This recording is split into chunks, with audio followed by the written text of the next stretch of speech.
Hey there guys, I haven't posted a video in a while and I thought maybe this would be a good one to put up there.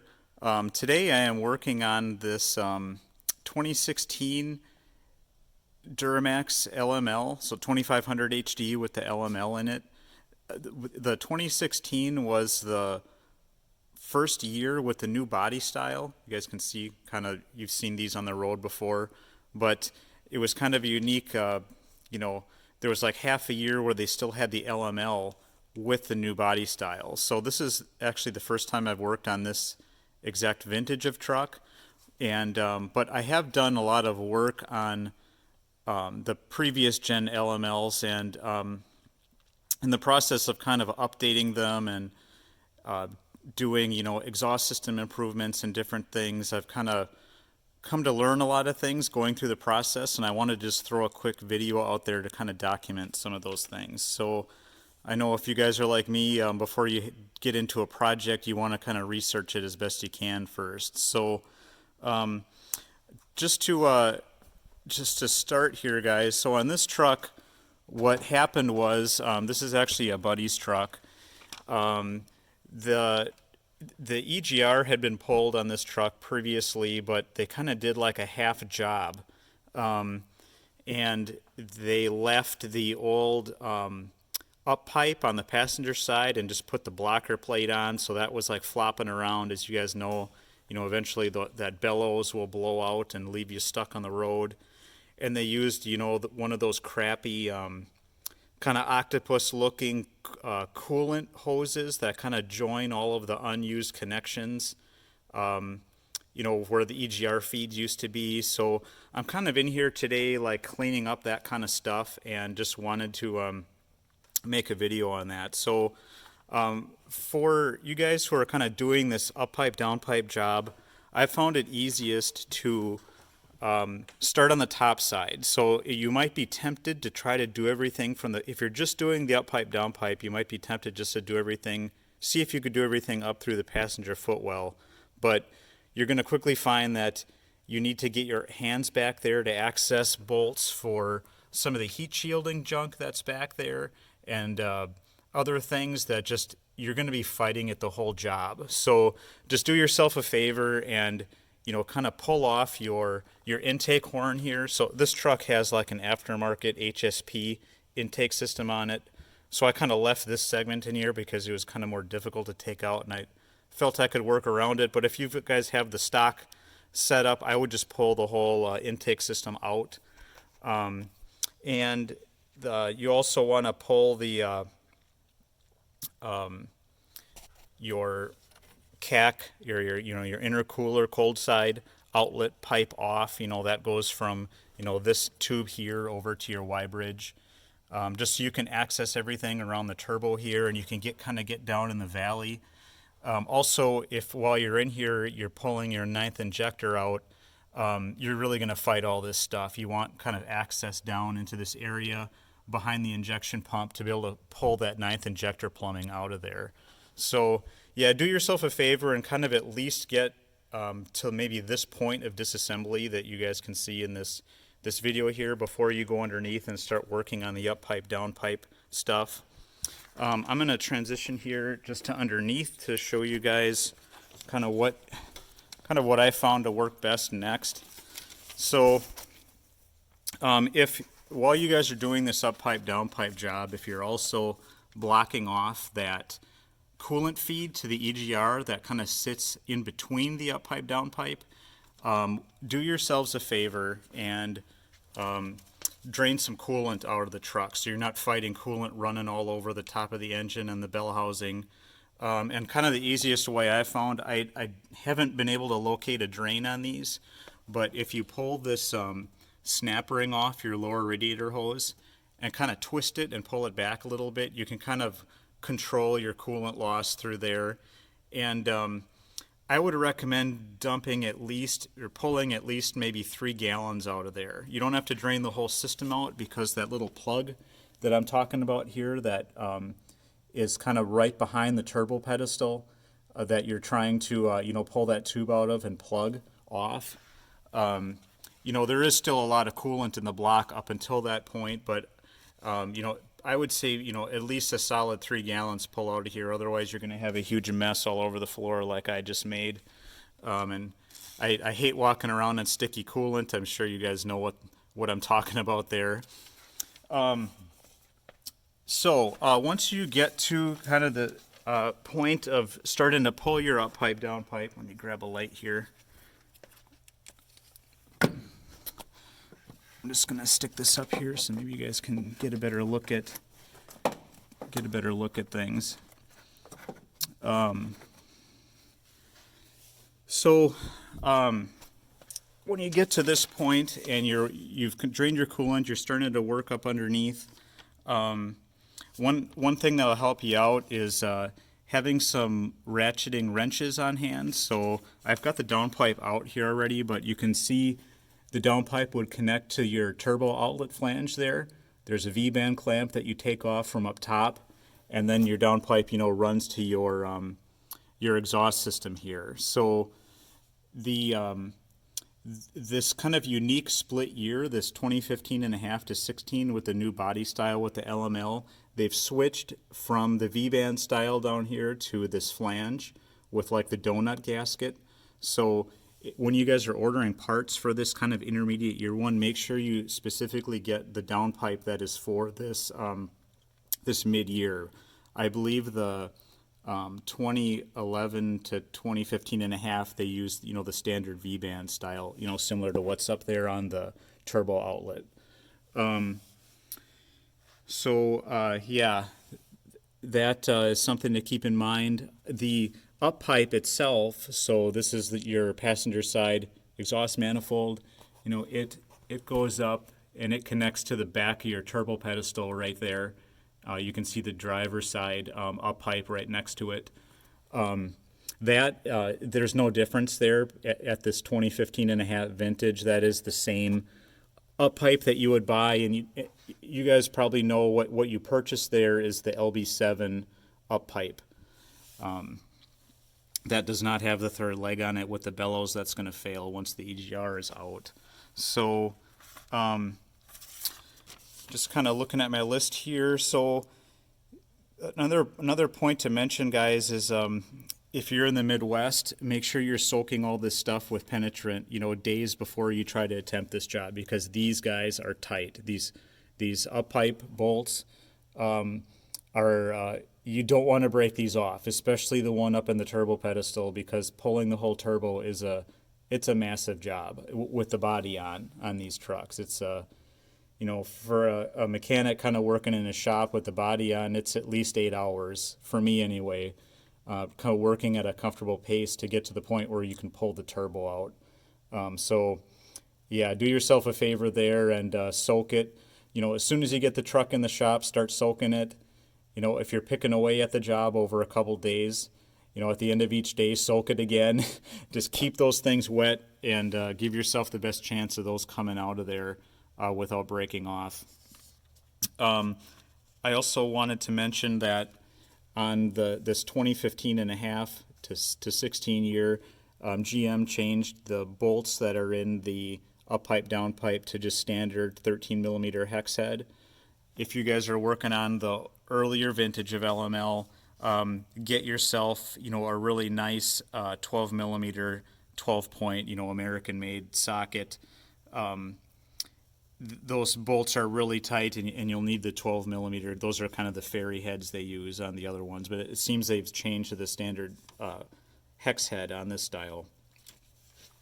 So yeah, once you kind of pull your downpipe out, you're going to find that coolant riser tube, I've already got it pulled out here, but if you kind of see there's a, if I kind of reach in here, you can see this Whirly Fab block off plate there. So once you yank the downpipe out, you're going to want to pull that tube out, because that EGR coolant riser tube gets in the way of getting to the bolts to access the passenger side turbo pedestal bolts from your up pipe. So you're going to want to do that part next. I had a lot of trouble getting that out of there. I was pulling on it with a pry bar from the top side and pulling on it and wiggling it, and I could not get it to move. What I ended up doing is kind of cutting the cutting the hose off with a a hose cutter, so I could get like a vice grip on it and then twist it. So I was soaking that joint there where it presses into the block with penetrant while I was twisting it with a vice grip, and then with the twisting action I was finally able to work it up and out of there. And then of course I had the huge mess on the floor like you guys see here because I didn't have enough drained out. I drained maybe 2 gallons out of here. I thought it was enough. It was not enough. So yeah, do at least 3 gallons there and keep your floor dry, guys. So yeah, once you've got that that thing pulled out of there, then you can access your up pipe, the rest of your up pipe bolts, and you can pull that out. I also wanted to mention, guys, that I also had a lot of trouble getting this stupid heater core supply hose off. So that's this guy right here. I bet I fought this thing for an hour getting it off of there, and I'll show you later, kind of on the bench, what it ended up doing there. But once you've kind of got the up pipe, down pipe out of there, like I'm making this video here kind of at peak disassembly. This was kind of a good point to make the video while it was fresh in my mind what I had to do. Yeah, let me kind of go over to the bench here and show you guys a few other things, maybe some lessons learned from this job. So what I'm talking about on the kind of the octopus style coolant reroute hose that you get in these delete kits, they look like these.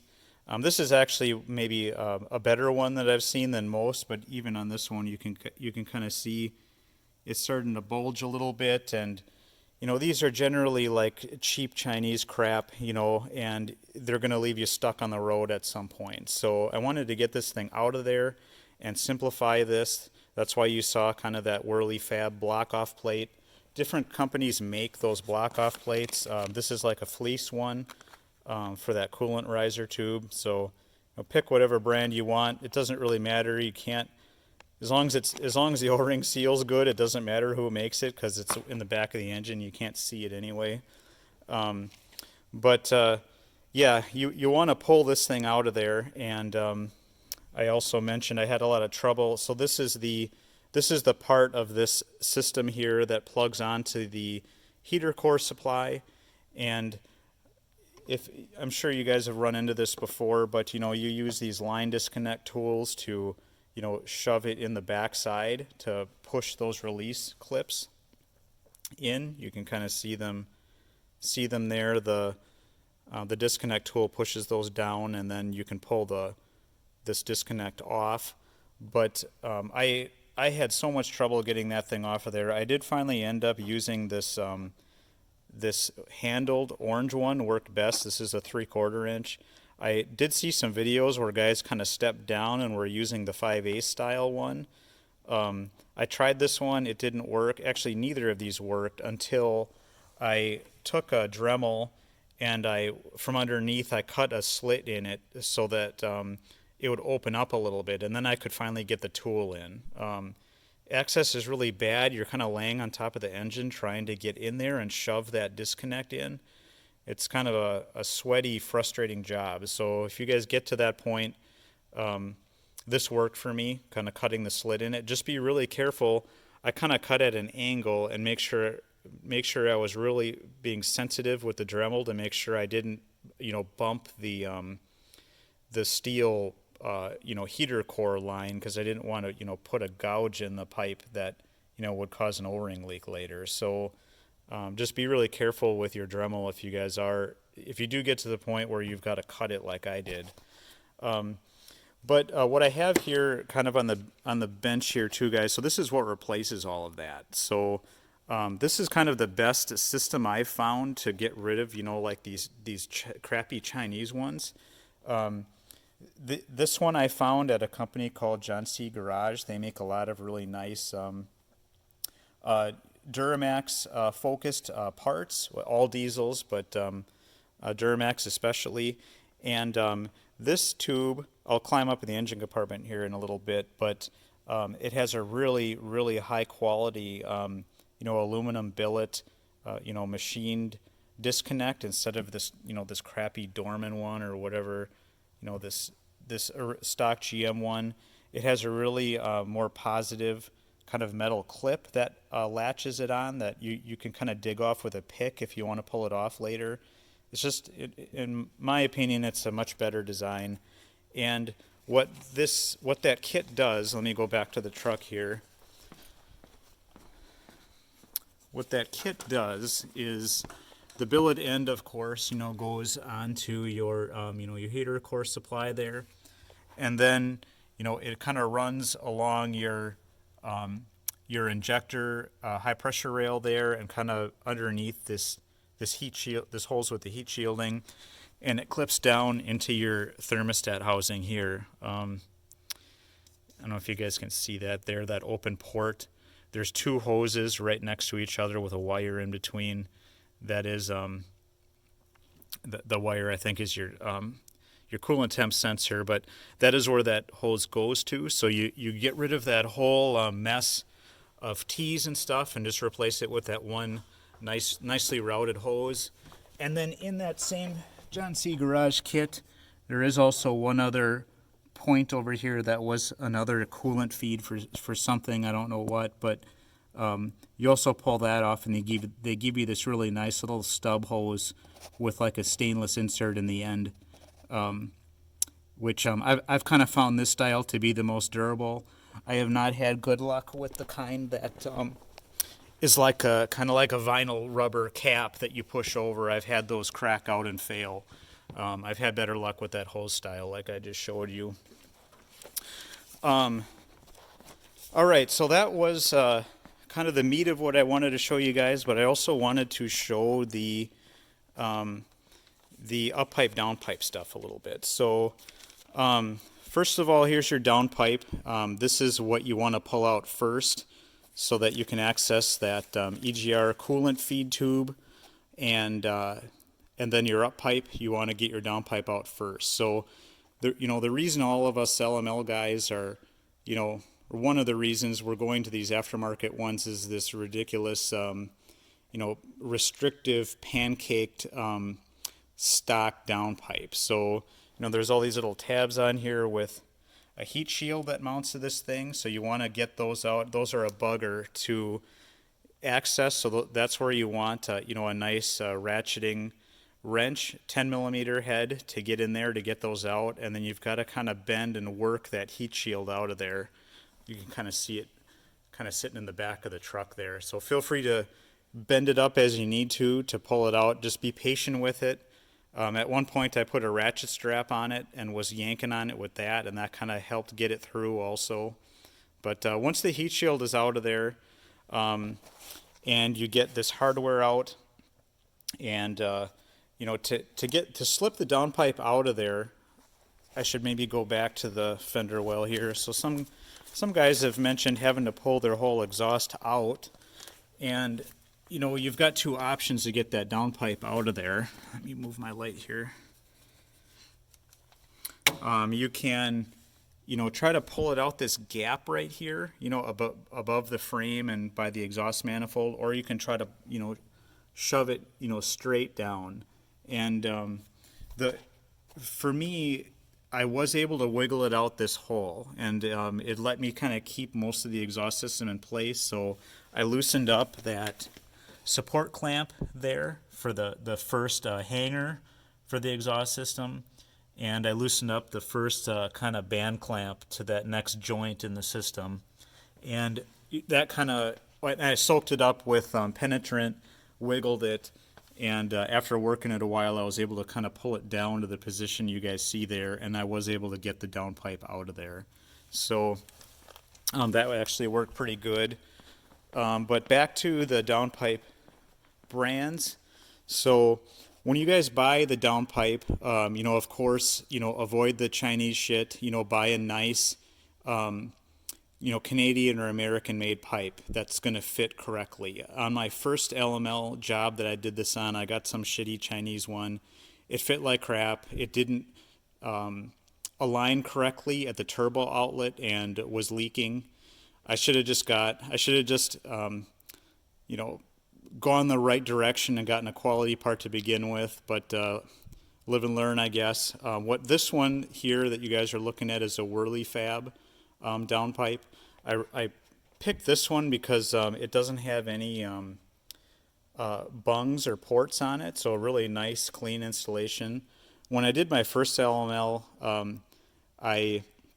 after the crummy one, I bought an MBRP. The MBRP fit great, but it had the plugs, and at that time I wanted the plugs because I was hoping that I could keep the EGT sensor in there. So this is at the outlet of the turbo. I was hoping I could keep this one and read it like on an Edge CTS or like, a diesel monitor in your cab, but found that, they don't read anyway if your truck's been deleted. So in that case, I probably, in hindsight, I should have just gotten one of these that just is kind of portless, just so that there's less leak points in it and more reliable. But I was really impressed with the quality of this Whirly Fab part. It looks like it's TIG welded and like stainless steel, really nicely done, like full length heat wrap. I really liked the look of this. So yeah, you guys have probably heard this brand before, but this is who makes this one. So I've had okay luck with fitment on Whirly and MBRP. And then for the downpipe, or the uppipe, I should say, this is kind of old on the right versus new on the left. And, the reason that, we do this is to get rid of this leg here. So, some guys, let me back up. The reason you want to take this off is once the EGR is not in there and it's not supporting this joint anymore, this bellow will kind of vibrate back and forth with the engine and eventually blow out, and you're going to lose boost, and you're going to be stuck on the road. Even though your up pipe from your driver's side is still going into the turbo pedestal, it's just going to exit the turbo pedestal again and blow out this leg, and you're going to lose boost, and you're going to be in limp mode. So, do yourself a favor and just get an LB7 up pipe. Just get rid of that issue altogether. Sorry there, guys. I had to shut the camera off for a second. I had just had someone stop by the shop. So I think where I left off, where I was talking here, was on the up pipes. The up pipe I ended up getting here was a PPE, and I was kind of also similar to the downpipe. I was really impressed with the quality of the TIG welds. It looks like a really like a quality like 304 non-magnetic stainless. I was impressed with the quality of this. I would definitely recommend this brand, guys. I've done a couple of these jobs where I used a cheaper one, where it's kind of like that kind of ceramic silver coating on them, and the bellows don't look like they're as high quality, and I just don't have as good a confidence in that style as kind of these PPEs look really close to OEM quality. One thing I did want to mention also, guys, is you'll notice this bracket on the GM factory up pipe. It's you can see it's got these stitch welds here on the bottom. The function of this is to support the downpipe. So you see the factory downpipe has that tab on there. This Whirly one that I got doesn't have the tab. I think probably, maybe I'll end up cutting that off and welding it onto the Whirly. I think it does help having that support present there, just so, you don't have that big, moment arm kind of yanking on the downpipe where, your only support is up here at the turbo flange. I think this probably helps keep some stress off the turbo flange there, maybe help avoid exhaust leaks. When I have done these in the past and used the MBRP downpipes, those do come with the little support tab on them. So I think in general, as you guys are shopping for these, in my opinion, the downpipe with the support tab, and I guess what I've done with these is, grind off the stitch welds and then reuse the old GM bracket on the new up pipe to support it. I think you can also buy like a GM LB7 up pipe that actually might have this already integrated onto it, so that would be another option as you guys are kind of shopping for these parts. So that's about the end of my segment here, guys. I think maybe I'll follow up here in a little bit once I've got everything back together, just to kind of show the finished job and maybe pull together all the parts that I kind of discussed as I was going through things. Before I cut though, I did want to mention one thing. So actually, let me walk back here. The 9th injector, if you guys know what I'm talking about, it's also something that comes out when you do this job. So the 9th injector here, guys, this is kind of what that plumbing looks like.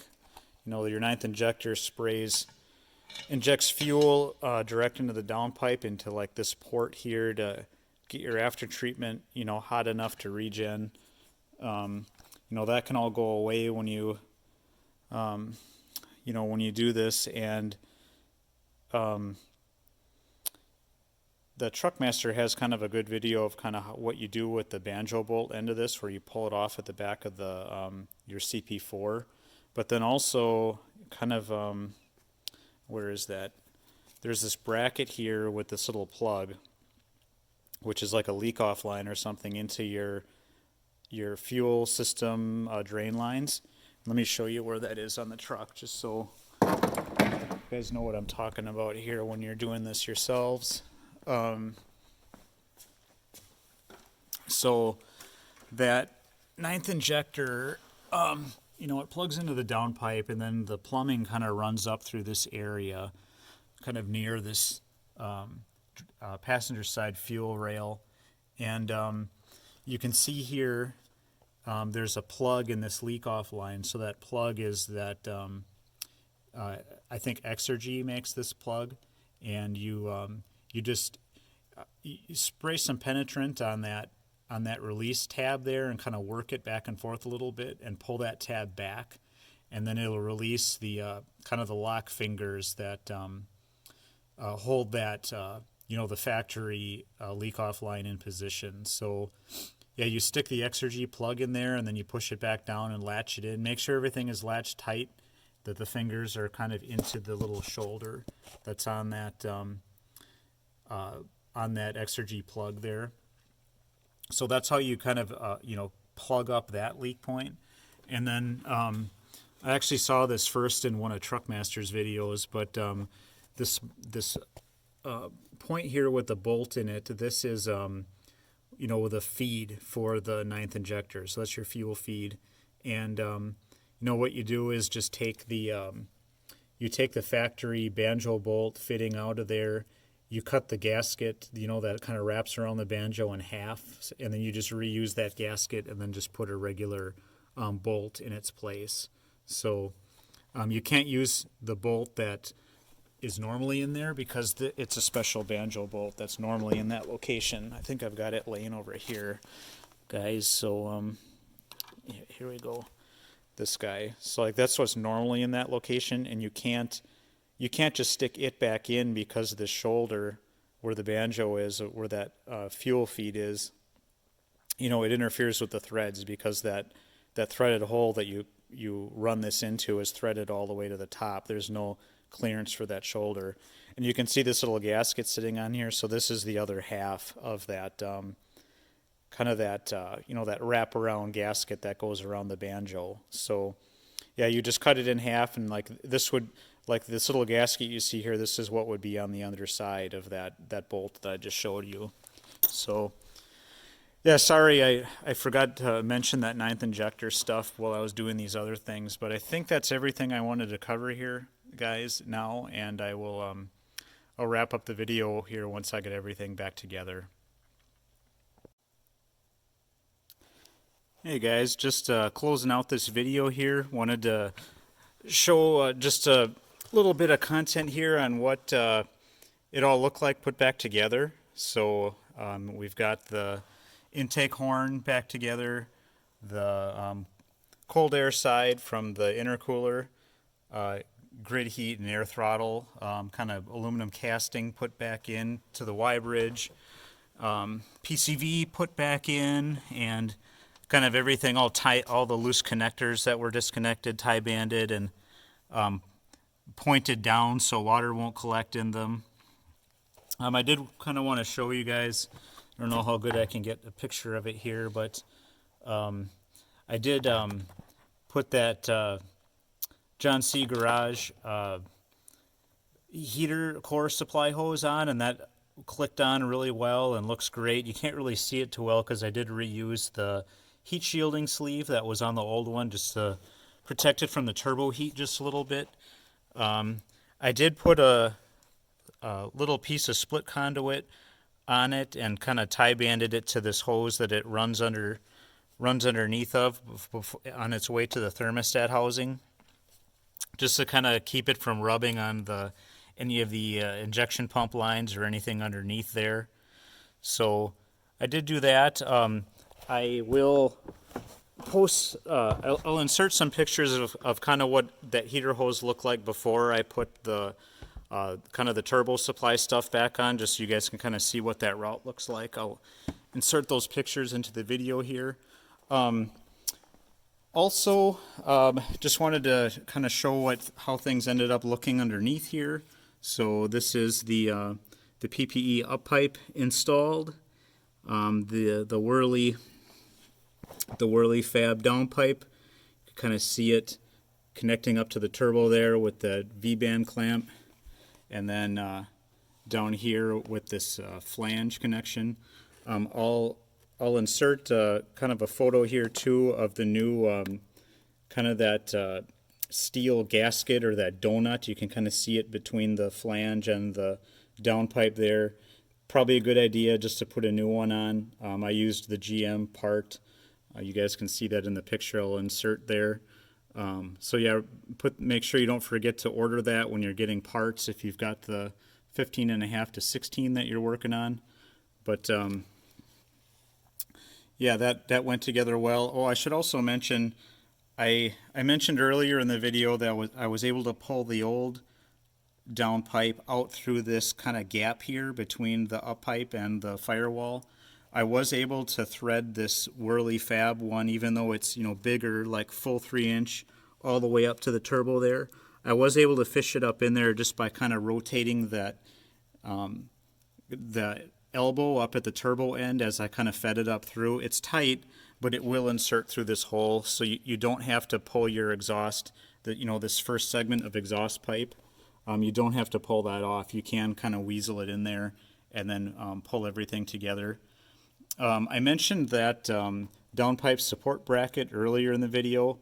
I'm going to attempt this job here, maybe not trying the support bracket this time. The way the orientations ended up, that little tab that was on the old one was kind of too far away and it didn't really line up. So I would have had to fab something totally new to make that work, and I'm going to rely on someone having tested this at some point that it's okay not to have the support there. Hopefully Whirly or whoever builds these unsupported ones have verified this is okay, but it is kind of a long section of unsupported type because there's just of unsupported length because there's the V-band up top, and then there's that first hanger on this first section of exhaust pipe, and it's kind of there's nothing supported in between, but it is pretty rigid. I'm gonna take a chance and just decide that this is good for now. So the fun part, of course, you guys love these Duramaxes, these LMLs. That's why you're watching this video. You want to hear this thing run, right? So let's do that. No code, so that was good from the kind of all those downpipe sensors we pulled out.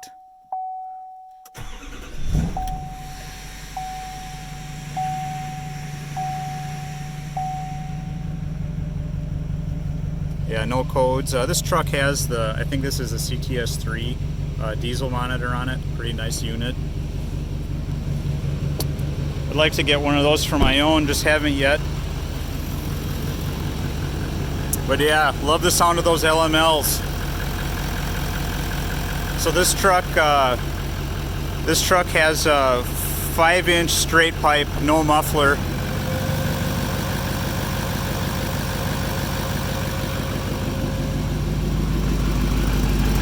I was kind of running this earlier, just making sure there were no leaks. Let me grab my flashlight again.